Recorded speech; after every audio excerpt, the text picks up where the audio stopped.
Great, thank you.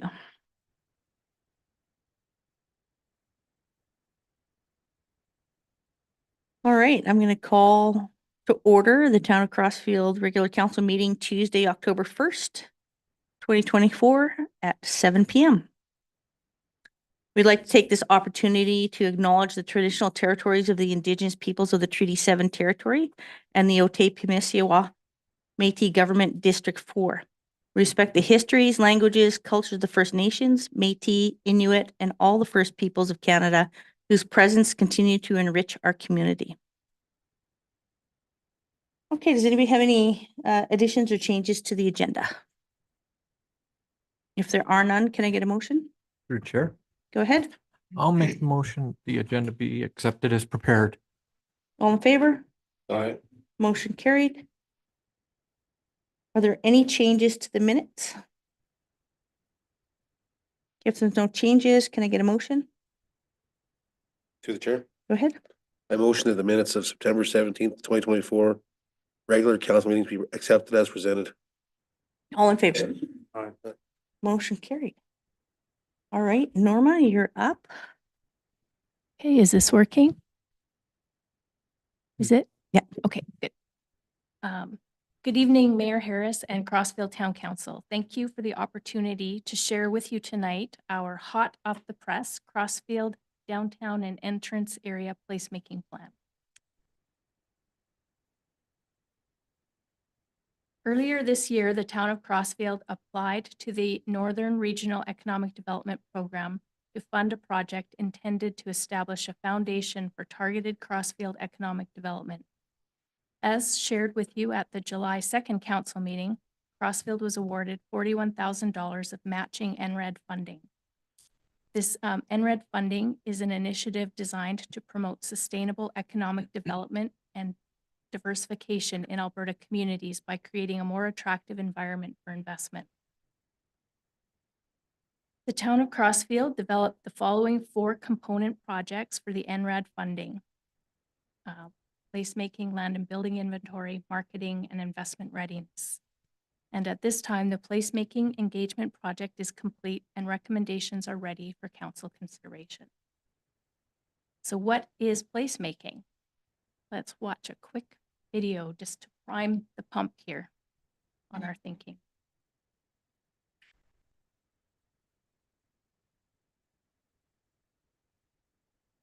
Why do we live where we live? Not talking about there. We don't have much of a choice on that. About here. Yeah, I know. Wherever we're born, there we are. Our parents pretty much made that choice for us. But once we have the choice, what factors make the place where you live the place where you want to live? And why? You're probably thinking, because it's pretty, with great beaches and parks. Or there's so much to do, like a thriving art scene or a great nightlife. And good schools for your kids, or amazing job opportunities for you. Knight Foundation and Gallup conducted a survey and found that these things, called drivers, are what make people love where they live. Of all the drivers studied, the 3 most important ones stay pretty much the same across the country, even when the economy goes from good to bad. These 3 most important drivers are how open or welcoming a community is to different types of people, how pretty it is, and what type of opportunities there are for people to interact with one another. Drivers like these create what's called resident attachment. That's simply a way of describing how emotionally connected a person is to where they live. Attached residents have a strong pride in their community, a positive outlook on its future, and a sense that it's the perfect place for them. The more attached they are, the less likely they are to leave. This makes for a more talented workforce, a growing population, and genuine satisfaction and pride in their community. And guess what? We found out that communities with residents who like where they live are generally more successful, which leads to a growing local economy. So if drivers like welcoming neighbors, pretty surroundings, and an awesome social scene drive resident attachment, and resident attachment grows the economy, then it makes sense to strengthen these drivers to make the place you live more successful. And that, my friends, is what Soul of the Community is all about. Thank you for sharing that. Sure adds to the conversation. Mm-hmm. So the definition of placemaking that our working group kind of landed on that fits really well with the project was placemaking inspires people to reimagine and reinvent public spaces at the heart of the community, strengthening the connection between people and the places they share.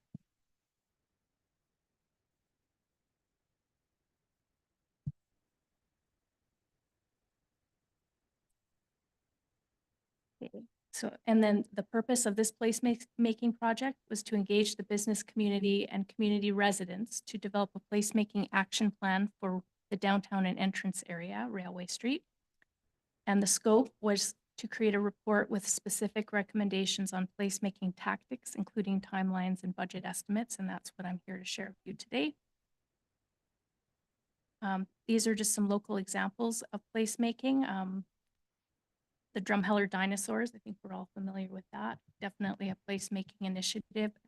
World's largest dinosaurs, streets named after dinosaurs, dinosaur statues placed strategically through the community, create a sense of place, not just for residents, but for visitors to the community as well.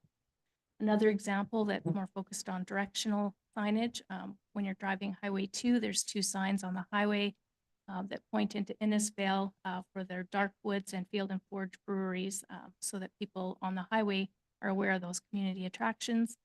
And then we talked a lot about the Crow's Nest Pass curated exhibits. I guess I haven't personally seen them, but some of the other committee members were talking about how they have set up heritage and art exhibits through the community that tell the history of the place.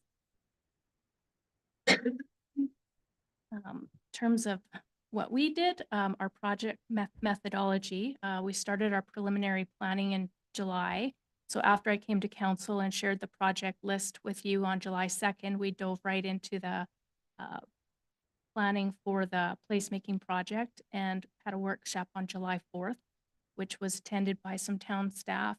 The Chamber of Commerce was represented and Community Futures. Both the Chamber and Community Futures have made a financial investment in all 4 of the NRED projects. Developed a survey in consultation with town staff and our community partners. We did community outreach with the marketing materials, which included social media, a trade booth at the farmers market on 2 occasions, and direct email campaign to local area businesses. We held the public engagement through July and August. In terms of results, we had about 223 survey participants, which included 50 business owners. And we also received verbal input from approximately 75 people at the farmers market that were writing their feedback on sticky notes, and we were able to put that into the survey results as well. After we closed the survey, we did an analysis of the input, and based on that, we had a partner workshop on August 22nd where we themed the feedback that we got from community and businesses and established priorities and themes. We did a document review of Town of Crossfield documents like the council strategic plan and the economic development strategy, and then had a draft review meeting on September 4th. And I'm just sharing here on the next few slides some examples of specific comments from the community feedback. So you can see some of the comments in people's own words as they shared in the survey feedback. So some of the words that stand out were public art installations, more peat night, signage, maps, community space, filling empty lots in downtown, paved parking, signage. And then an interesting part of the feedback was receiving this positive feedback. It was really fun at the farmers market over those 2 days where I was interacting directly with the public and meeting a lot of new residents in the community who talked about that idea of aesthetics and the downtown revitalization factoring into their decision to relocate to Crossfield. Very similar feedback because at the farmers market, 2 people connected to sales at McKee Homes, Leo Dorian and Sharia Polson, shared that that's what they're hearing from people too when they're selling homes in the Vista Crossing development. So really nice feedback for you to see. I wanted you to see people's words here. Love the plants, keep beautifying. I would like the town to know how much I appreciate the work has been done. So some good stuff. And then these next few slides, I'm just going to walk you through some of the key themes that emerged for us in our work. So placemaking insights from people that attended the market and online, specific ideas around reorientating the street furniture so it faces towards the street. Landscaping and greenery are important. Peat night came up a lot, and just wanting to see more peat night stuff in the community. Maybe we're not ready to have a museum here, but we could maybe activate some things outside in the community to sort of have museum quality curated displays. And then big, and you can see that in some of the comments that I've shared, signage, wayfinding, a community notice board, a space for people to market their events. And key findings from the public. 93% of the survey respondents said it's important for the town to invest in downtown placemaking. Community gathering space and some notion of a wayfinding map, notice board, and directional signage was the top ranked placemaking tactic, followed by more nature and cultural and event programming. Recent improvements have contributed to higher quality of life and resident attraction. We definitely saw that in the feedback. Addressing vacant lots on the east side of Railway was a priority. It's important to celebrate community heritage through art and heritage type installations. And then our key partner input in our workshop meeting, it was that we need to clearly distinguish between private and publicly owned vacant lots. We need to include life cycle costs when we consider what placemaking investments we might want to do. We had some feedback that we could look for opportunities with however we do invest our placemaking dollars in terms of anchoring the community-wide park system and the community-wide attractions in the community into the downtown and entrance area. An opportunity to draw from examples of best practices from other communities, and using placemaking as a catalyst for developing that complete full-service community that we so desire. And then a document review, we reviewed council's strategic plan and the economic development strategy. I had that on another slide. And then the recommendations that came out of the workshop and from the committee members.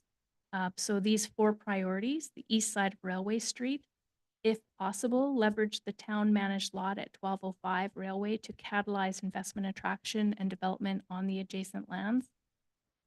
Street features, expanding the existing streetscaping that already exists on that west side of Railway to the north of Limit to create continuity through all of the downtown and entrance area, and to the commercial side streets to promote a more fulsome downtown space. Wayfinding, developing a town-wide map, signage, community bulletin space, art heritage mural that promotes points of interest in the downtown across the community and communicates public events and notices. And signage, highlighting the inclusion of side streets into existing downtown commercial district in directional signs to brand the commercial side streets as part of downtown. Also coming out of that workshop, the members of the workshop said that the strategy, streetscaping the heart of a complete community, to continue to develop streetscaping tactics to drive usage of downtown spaces and the development of the downtown commercial district properties. So you can see the flavor of some of the participants in that workshop, like Chamber of Commerce, and wanting to catalyze investment and business development. And the vision that we landed on for this project, to create and develop a space in the downtown and entrance areas of Crossfield that blends the needs of the business community for commerce with culture, heritage, and community gathering spaces and community activities to build a powerful downtown experience for residents and for visitors. Strategic objectives, wayfinding, development of a highly engaging graphic that maps all of Crossfield's key points of interest, and blending mapping features, signage, and promoting all that Crossfield has to offer, establishing a central community gathering space that anchors the downtown into the parks and trail system, and utilizing streetscaping to define the central business district and communicate with the public about Crossfield past, present, and future. So our plan for the rest of 2024 with the dollars that we have available through the grant, we want to do two things from now until the end of this year. We want to develop a plan to activate a vacant lot, exploring possible locations in the downtown area for a downtown crossing space that would capture many of the themes from the community survey. So a place where we could have signage, we could have wayfinding maps, a community bulletin board, outdoor furniture, and a space for public art and a gathering space. And developing a wayfinding map. So for 2024, a digital version of this that in their 2025 recommendations could be fabricated and actually physically exist somewhere or many places. The placemaking plan for 2025, streetscape, extend streetscaping features to the north, east, and commercial side streets of Railway with seating orientated towards the street, trees, shrubs, and flowers, as well as art that celebrates heritage. Developing this downtown crossing concept, design and construct a central gathering and event space that has seating, trees, an art installation, and a community notice board. And using that downtown crossing space for cultural and event programming, and organize a grand opening of the downtown crossing, which will be a central gathering and event space. So this slide just ties to Council's strategic plan, which prioritizes downtown development, beautification, as well as sustainable growth through vacant property development tactics. And just the idea that placemaking can lead to a lot of different outcomes, just like what the video suggested. And a budget. So for 2024, consulting vacant lot owners to explore the best place for the downtown crossing isn't really a cost item. But this is wayfinding, signage, map, bulletins. So our committee kind of are imagining, visualizing a way of tying all of those pieces together into one thing that could be developed first digitally, which would be a sign with a map, with a place to put some heritage and cultural information with a QR code, and produce some wayfinding outcomes for us as well. And I have a mock-up. I'm going to show it to you in a minute, just to help you visualize. It's very rudimentary, but for 2025, we'd be looking to spend a little bit more money to bring some of these ideas to life. The streetscape, extending some streetscaping features outside of the area that they're in right now on Railway Street. Developing this downtown crossing space, and having cultural and event programming, organizing a grand opening of the downtown crossing when we're ready, that would roll out community marketing campaign and continue to foster community utilization in partnership with local community organizations. And then possibly having a grant program to incentivize some of our community user groups to host events in the downtown and activate that space. And just before I get to this slide, I wanted to invite you into my brain. And just, I'm not an artist. I wasn't able to. Yeah, do but this. you live with one. Yeah, it's just a concept mock-up. So just imagine if we have a 10-foot high silhouette of night or a train elevator or a train engine. 10 feet high, maybe 10 feet wide, but there's lots of space on the front of it. Have a very large map of Crossfield that covers the entire city. And all of the main attractions, key community assets would be graphically represented on the map, everything from the golf course, rodeo ground. Here's the golf.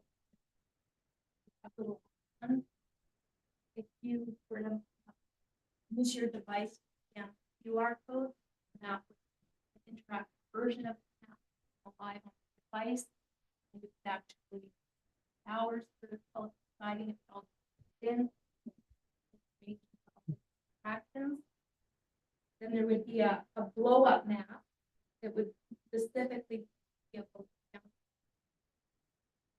fire hall slash park. Where it would be the same thing. To our library slash thing. And then we could sprinkle in some museum quality rated. I took this off the Calgary Stamp Museum, right? Night Cowboy King. That picture. So that would be on the front of the set, and maybe on the back of the silhouette. We all remember that railway community bulletin board. Reimagining a space like that, have weatherproof or community in this space identified.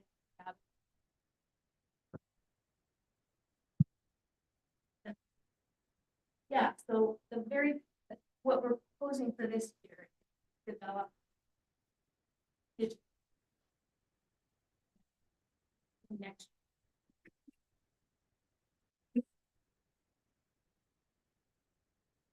Maybe placing it more.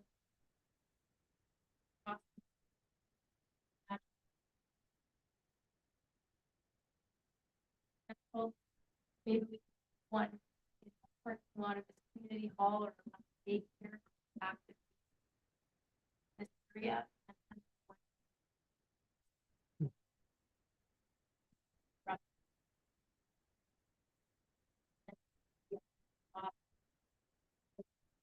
The information all be updated here. Mark.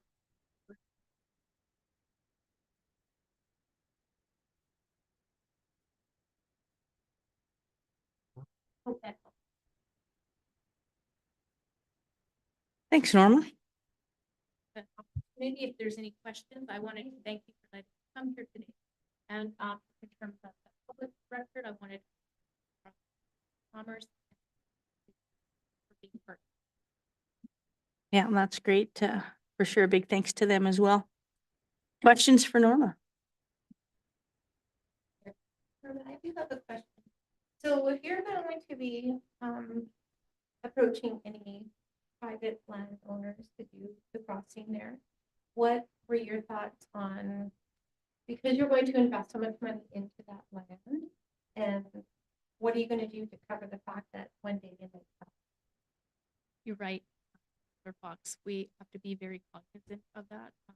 We're doing development on a private piece of property, and maybe we wouldn't for all the reasons that you just outlined. It have to be a public place.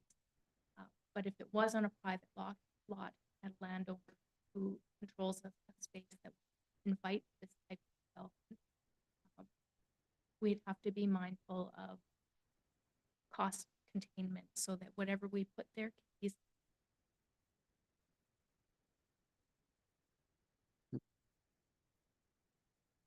Any other questions? Is there, just to add to that, would we not engage in a lease with that owner, with that person, if we're gonna do that? Yeah. Thank you. Okay, further discussion? To the chair. Well, I've heard that a lot of people mention this bulletin, that it's something that they miss having out there. So I think that's a good idea. And the thing I would be, I guess, so for the QR code, I think that's a cool idea. Just to like, so is this only going to be including town-owned facilities and things like that? Because I would be hesitant to start adding or subtracting businesses in the town and have that be kind of that could get messy maybe, unless you're gonna include everybody. I just don't know where, or your thoughts on where your head's at for that. Yeah, that's a good question. Thank you for it. I haven't, we did talk about that. Right. Whether we would invite private businesses to be part of what the QR code would be activating for links and interactive features. Right. I think part of it depends on how we go about with the map. Because if we use the Google has a lot of applications that you can use and they're low to no cost. And the Google does have, like some of our businesses in Glassfield have done a good job, thanks to that digital economy program of linking themselves into Google. So, for example, when I did this, I couldn't control which business popped up on Google Maps. Sure. Ones like Shorty's Diner and Yeah. don't engage that way, so they'll be Right. missed. We'll have to figure that part out. For sure. Okay, well, fair enough. Appreciate it. Again, just maybe more comments and questions. Because the map would have to be updated so often, I would maybe avoid doing a physical map of any kind. I like the QR code. I like, a link or something to that. In addition to that, we used to have 2 digital signs on each side of town. I'd like to revisit that. I think that's going to give some space for not-for-profit groups, events, other things that could happen.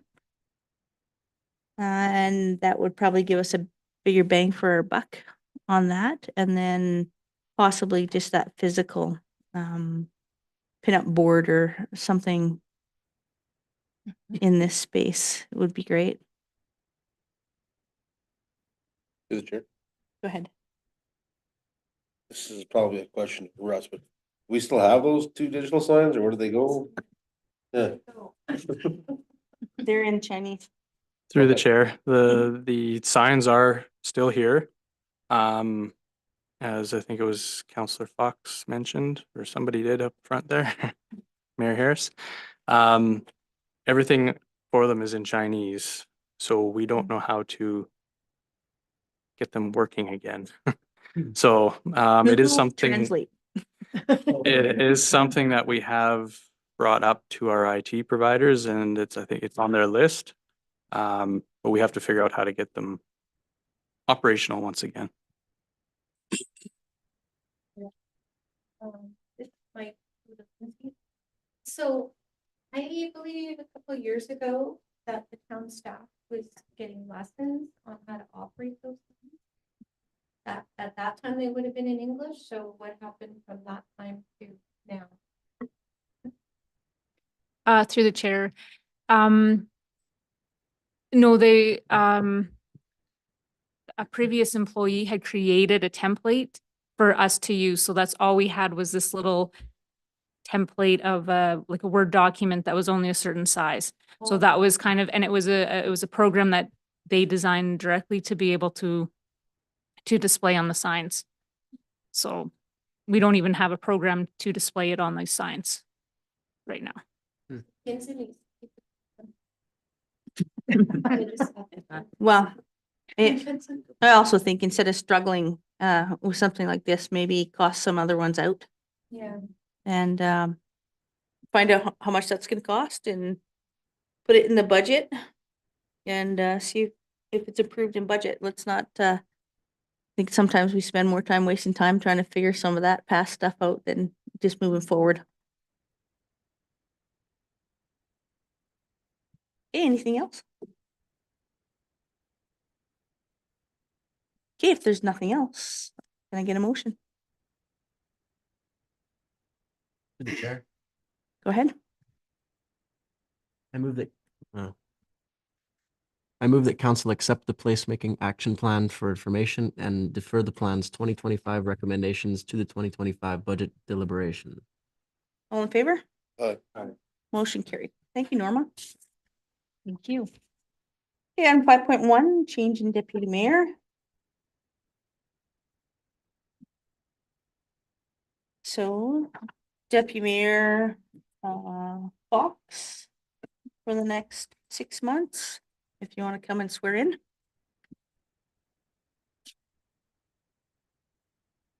Actually, I guess I would need a motion for tonight. Okay, we better do that before you sign anything. Okay, can I get a motion? Through the chair, Go ahead. I'll make the motion that Counselor Joanne Fox be appointed as deputy mayor for a 6-month term. Okay, all in favor? Uh, Motion carried. There you are. If you want to read that out loud, it's fine. I, Joanna Fox, do solemnly declare as deputy mayor for the town of Crossfield that I shall perform the duties of the office of deputy mayor faithfully and with integrity. Abide by the statutes, bylaws, and policies that govern the town and promote openness, accountability, and responsible leadership. Provide stewardship of the public assets through the development and evaluation of the town's policies and programs, and always consider the well-being and interests of the community as a whole, leading the development of a safe, vibrant, and sustainable town.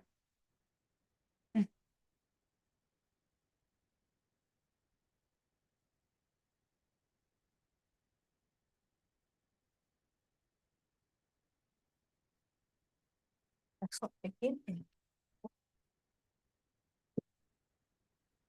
Okay, item 6.1, arena advertising policy. Thank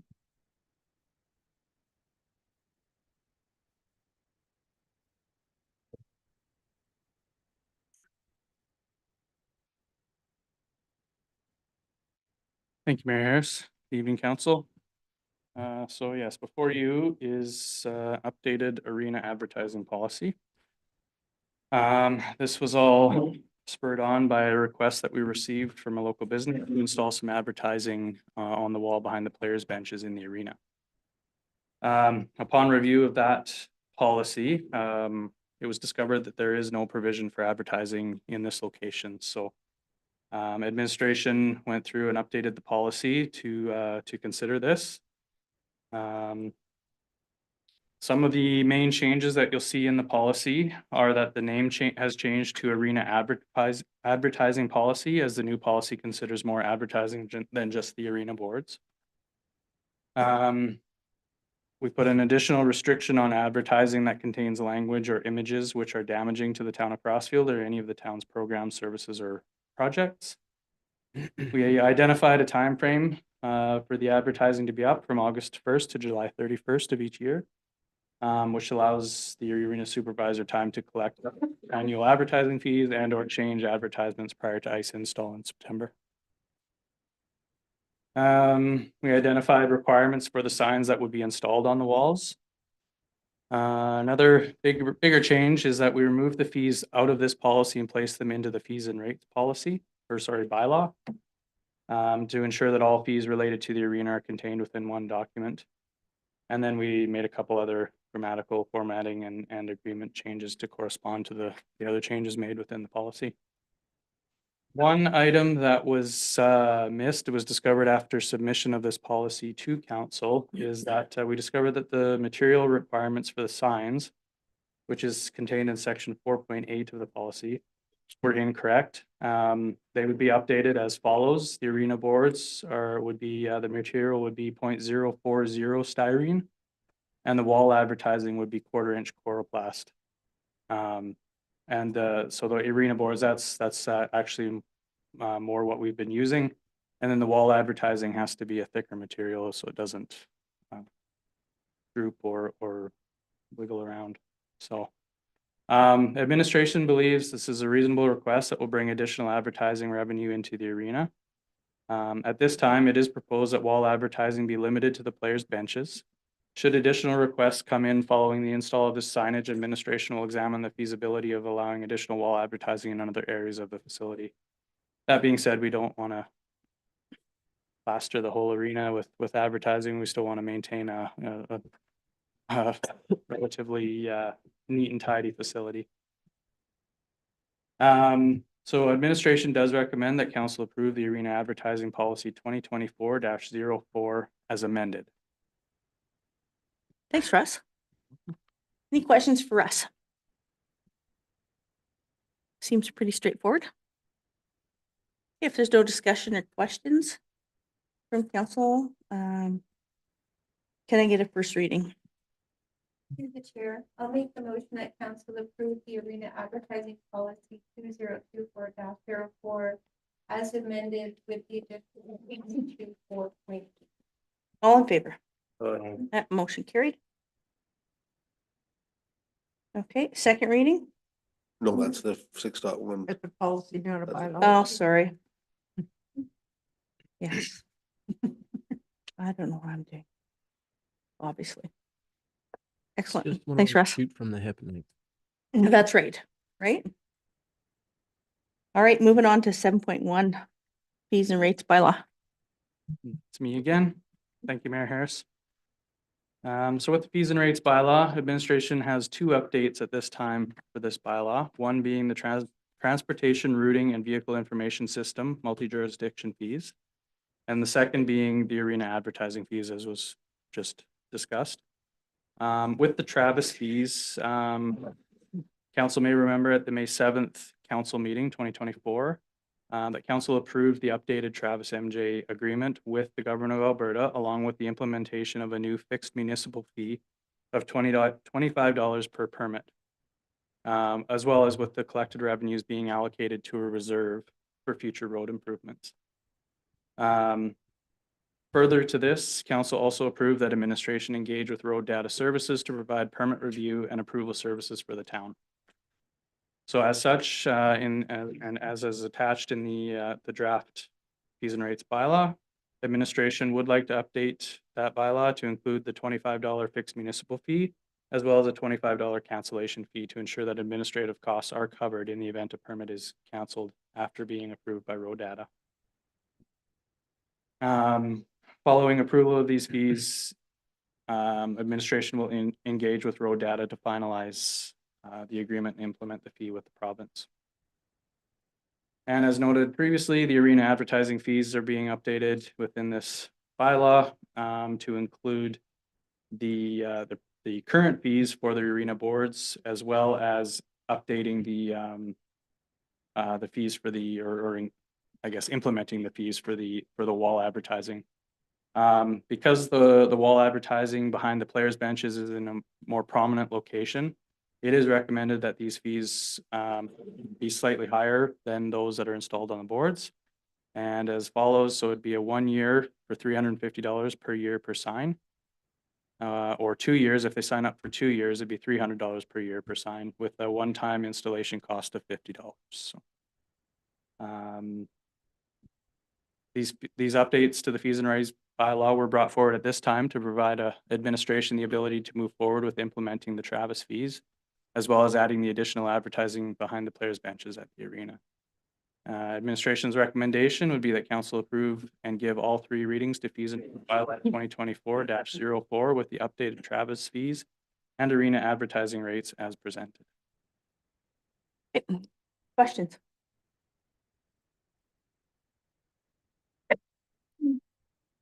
Yeah, I have no questions either. Hmm. Right? good thing. All right, there's no discussion or questions. Can I get first reading, please? Through the chair, I'll make the motion that the fees and rates bylaw 2024-04 be given first reading. All in favor? Aye. Motion carried. And motion for second reading. Through the chair, Go ahead. I'll motion that the fees and rates bylaw 2024-04 be given a second reading. All in favor? Aye. Motion carried. And a third and final reading. Through the chair, Go ahead. I move that the fees and rates bylaw 2024-04 be brought forward for third and final reading with unanimous consent. All in favor? Aye. Motion carried. And then final third and final reading. To the chair, Go ahead. I'll motion that the fees and rates bylaw 2024-04 be given third and final reading. Okay, all in favor? Aye. Motion carried. Thanks, Russ.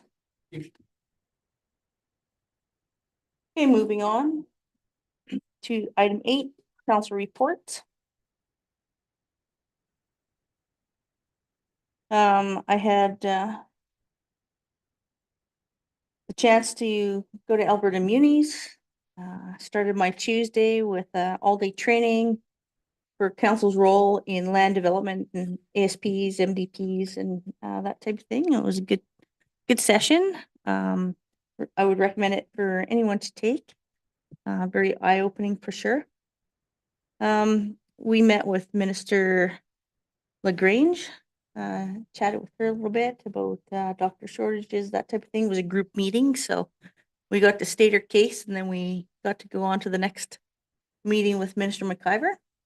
And we talked to Minister McIver a little bit about our wastewater and improvements in needing funding for that. And he seemed in quite a good mood that day. So it wasn't a no right off the bat. It was like, let's see what we can do and make sure you talk to the transportation minister about grants. I also informally talked to Minister Schultz. Had a meeting with Emily Cooper while we were there. Chatted with the Minister of Culture and let him know that I'd be inviting him to some events next year. And he seemed quite excited about that. Continue to do the CEO meetings with CEO Barney. I went to the Dairy Queen grand opening. That was great. Councillor Brennan and Councillor Fox and I got to be the very first customer. She gave us the receipt, so I think we'll frame it and sign it and put it in the council chambers here. And I also attended the Food Bank Medieval Dinner fundraiser. That was a lot of fun, and I think they did pretty good. Deputy Mayor. So I mean, No, that's not you anymore. It's you. That's right. The idea is, like I said, this past Saturday, we did the official grand opening at Dairy Queen. I didn't think I would see so many frozen ice cream cakes go out the door. But there was a good lineup. People were lined up at 8 o'clock in the morning for the 10 o'clock. Yeah. Councillor Brennan. Wednesday, I arrived at Alberta Munis. I had the opportunity to take time off work and go participate in that. Came out swinging with, pardon me, came out swinging with sessions early that day. Beyond, and they weren't too bad. I was really thirsty in the one. It was all about water conservation. To be honest, that one got me. But some good information nonetheless. Beyond that, had to cut sessions short the next day, Thursday, because as Mayor Harris pointed out, all the meetings with the ministers, which I think ended up being very productive. Kind of an odd structuring on the group one, but I think it was still good. Meetings with meetings, what do you call that? Just, I guess not regular meetings, but Network. Networking. what's that? Networking. Yeah, networking. It's not the word I would think, but anyway, just networking with countless people that I wouldn't have expected to. Met Nenshi. He should be visiting us at some point, which would be neat. Beyond that, the Dairy Queen opening, which, as Councillor Fox pointed out, crazy busy. Sounds like people were lining up since about 8 in the morning. So to show up there at 10 and have there be a lineup down most of this parking lot and some of the street, that was something to see. And that's it for me. Thanks, Councillor Brennan. Yes, we chatted with Nenshi and we chatted with Hoffman. And apparently they're gonna call and meet at the Donut Man and we're gonna chat over donuts or something. All right, Councillor Gustafson. Just to recap on our Rockview Foundation, I was actually on the road while our meeting was happening. I had an event on the road, so I was trying to do both at once, and I unfortunately missed it. But what we're doing is going through a bunch of our calls, updating that and our RCPA over. I was happy to help the that fundraising dinner. Donated the potatoes for the event. Oh, nice. Angela was with do that, and Bicycle call donated the cabbage. Very good.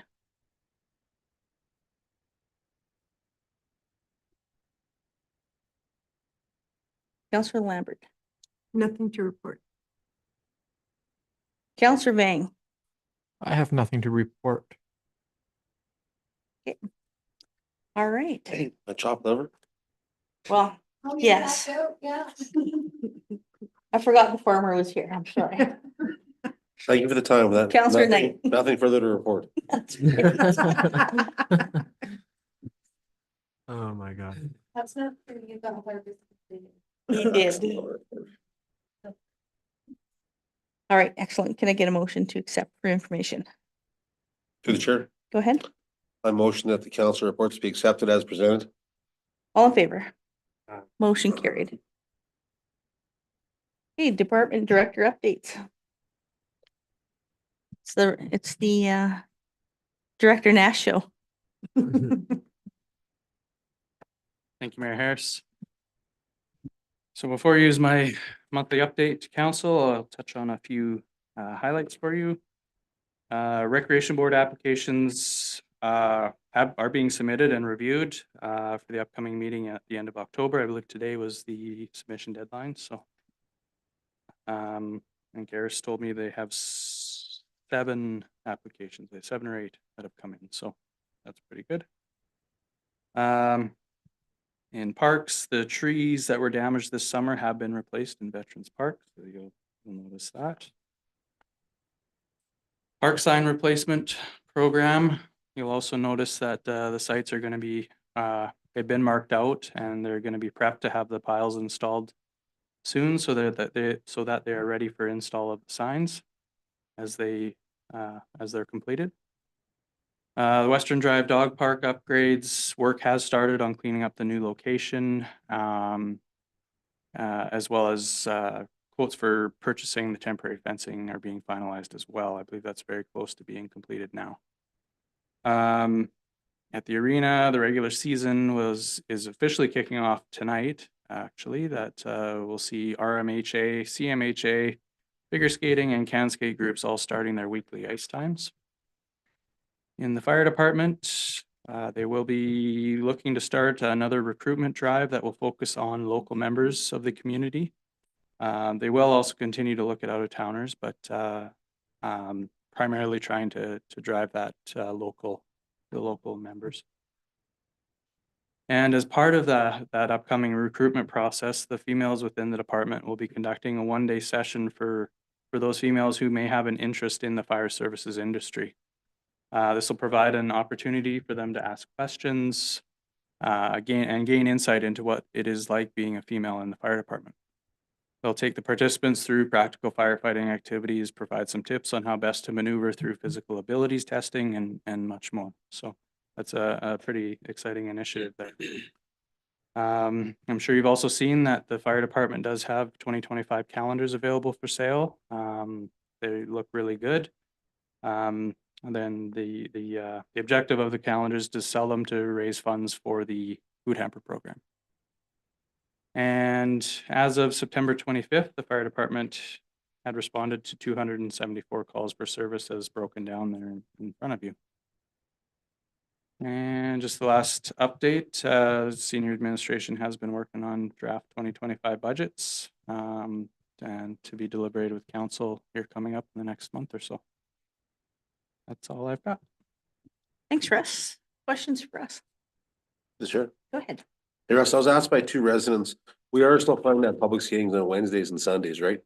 For the fall schedule? Yeah, Wednesdays for sure. Yeah. We had more requests for ice time from minor hockey. So Randy had to reschedule. He's looking at other areas to try and plug in some more public skating. I don't know where he's got so far on that, but because of increased numbers of minor hockey, he's got to do some As long as we have some accessibility to the community, that's all. Yeah. If that was a concern, that's all. Thank you. Yeah. Any other questions for us? To the chair, Yeah, go ahead. go back to the start of your report there was the grants that have been submitted there. The Blue Cross one and the Blue Horizon. Mhm. Are those matching grants or are they just, No, they are, they are full blown? they're, yeah. Okay, pretty clear one. Yeah. We don't have to. we don't have to Don't have match to- those ones, no. Okay.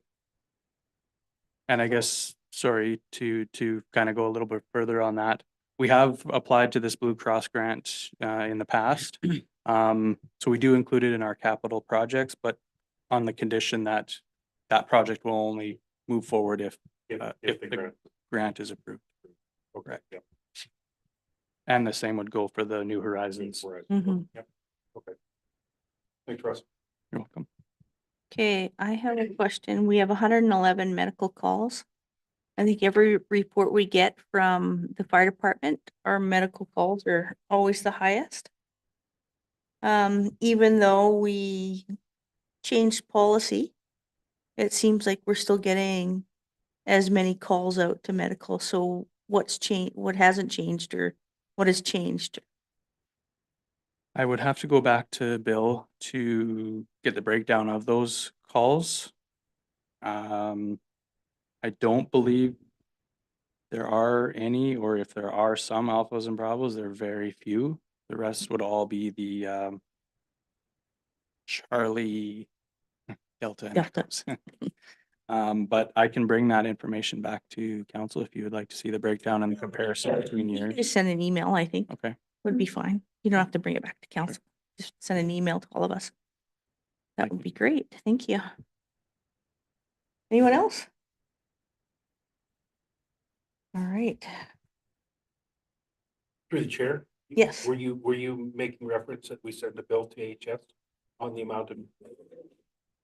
Is that what you were mentioning? Is that where you were leading? We have, You well, were leading to? what we have said that before, that we should. I know that one of the municipalities actually does, but I think they never pay it. So I don't know administratively if, Sorry, I didn't hear that. good luck, yeah. I don't know We administratively, keep on sending them bills and then send them to collections, yeah. because I'm Right. really tired of going over this multiple times, Yeah, it's, so. we get a very, what do we get, $2,500 grant?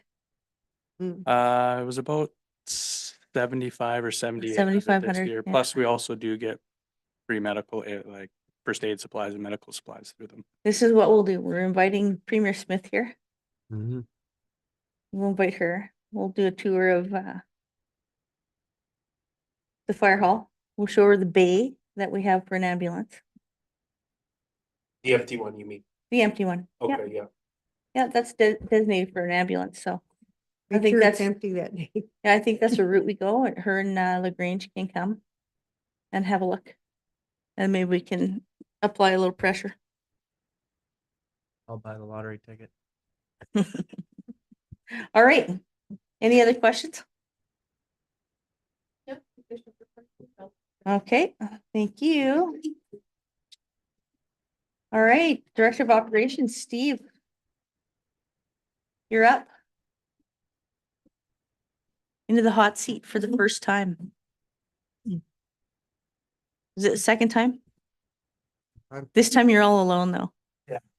That's it. You don't know Joe, his sidekick Joe. Good evening, council. Steve Altina to present the operations department update for you tonight, as well as the water wastewater department update. Not a lot has changed since the last update back on September 3rd. Administration met with the representatives of Alberta Transportation, Volker Steven, back in late August to review the concerns of drainage at Harrison Street and Lemon Avenue, as well as the condition of the roadway. Alberta Transportation will be taking steps to address that issue. Work continues at the town cemetery to support ongoing maintenance and future growth of the cemetery. Line painting and curb painting has been completed with that Lot Avenue section, that 4-lane section west of Highway 2A being the last section to be painted in the last couple weeks here. Pothole repair and street sweeping is ongoing. Snow storage yard and all the equipment is prepared for the winter months. So the crews are ready should the white stuff come down. The metal fence along McCaskill Drive at Veterans Park has been repaired, and the sidewalks at Stevens Place have been repaired, and the cost was covered by the responsible party there. And we continue to work with the town's engineers and surveyors to identify solutions for multiple drainage issues throughout the town, including particularly at Natton Street, the adjacent alleyways there, Ross Place, and up on McCaskill Drive at Veterans Park there. Not too much to change on the capital project side. Many of the capital projects have been completed from last year or from this year, similar to what was reported on September 3rd, other than the Stevens Place sidewalks have been repaired at the builder's cost. Under the water and wastewater department update, sludge and odor control program has been introduced in the anaerobic cells for the wastewater treatment facility. I'm not sure if anyone's noticed the difference in the smell over the last few weeks to months. But staff is working to address the sludge out there. Administration is working with the town engineers regarding the capacity of our wastewater system. We discussed this item prior to council at the last council meeting. We'll be coming to council for further discussion this fall on addressing that conveyance issue along Mott Avenue. Town staff has also engaged MP Engineering to conduct a receiving stream analysis as recommended by the wastewater feasibility study that council saw in July 2024. This will be a really critical piece to determining our path forward on the wastewater treatment facility itself. Annual fire hydrant inspections and flow testing have been completed throughout the town. Those inspections are under review with our department as well as with the chief. Repairs and regular cleaning occurred at many of our lift stations, including fixing the floats at the Lagoon lift station. A turbidity meter was repaired and leaky skylights were sealed and some venting repaired at the water plant. And the town staff was switching out around 10 faulty water meters by the end of September, so just by the end of the last week there. So, and again, very similar to the most of the capital projects have been completed for the year. Very similar update to the September 3rd update. I'm available for any questions. Thank you. Great, questions? Through the chair. Councillor Gustafson, go ahead. You know, if these projects are completed, is there, you know, we have an allocation, should we may throw another line in and how we did on budget here? Quick mission for future capital project items that we complete, just, you know, what's our kind of a breakdown, a report card of how we did, you know, did we do what we say we were gonna do? And if we went over budget, this is why we went over budget. We hit under budget. Another reason to explain why we did that. So, Yeah, more of a just a suggestion. sure. Through the chair, Councillor Gustafson, I'm sure we can take that back and look at adding that line in there. Probably useful for all parties to keep track of that. So, Yeah, and it just looks, you know, good for residents to say, hey, we're using your money wisely. Okay, great. Any other questions? I just have one, Steve, on the work with All North on the wastewater main upgrades. Do we have a timeline? yeah, to the chair, we're working with them on a proposal right now to get the scope sorted out and the costing sorted. The intent is to bring it back to council by the end of November in time for budget. Okay. Yeah. Really good, thank you. Okay, anyone else? Okay, thanks, Steve. Thank you. Okay, Director of Corporate Services.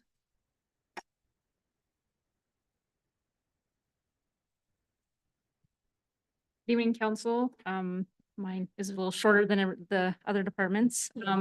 Over the month of September, administration had 433 interactions with citizens. Again, main interactions involve tax and utility payment inquiries.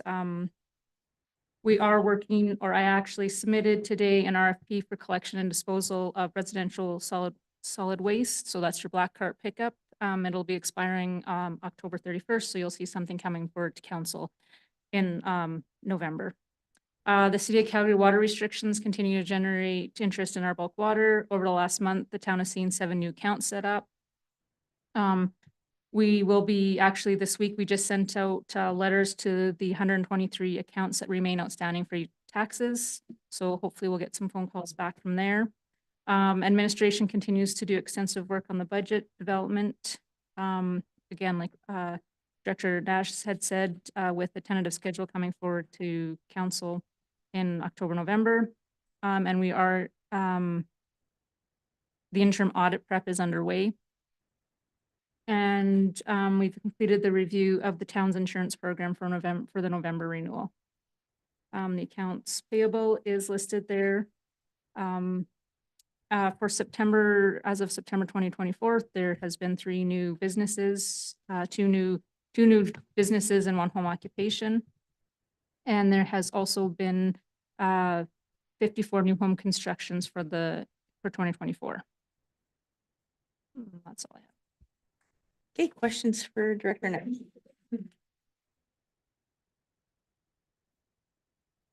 I just have one Mhm. and has nothing to do with what you reported on.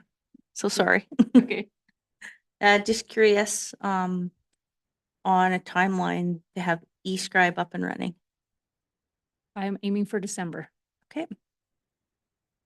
Sounds great. Thank you. All right, if there's no other questions, can I get a motion? Madam Chair, Go ahead. I'll move that the department director report to be accepted. Okay, all in favor? Aye. A motion carried. Thank you. Item 9.2, outstanding items list, CEO Barney. Thank you, Mayor.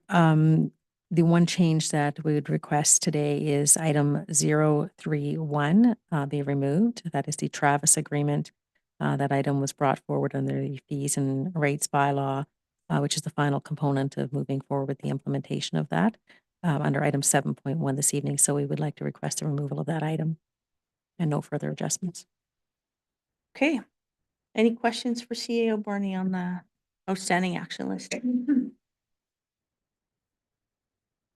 Okay, can I get a motion with the amendment on 031?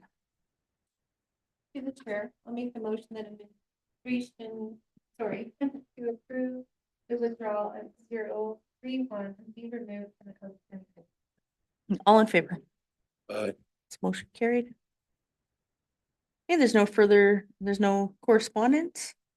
And item 11, upcoming events and programs. You can visit the Town of Crossfield website and look at all the entertainment and events that are coming up. That leads us to adjournment. Through Cheryl. Go ahead. Motion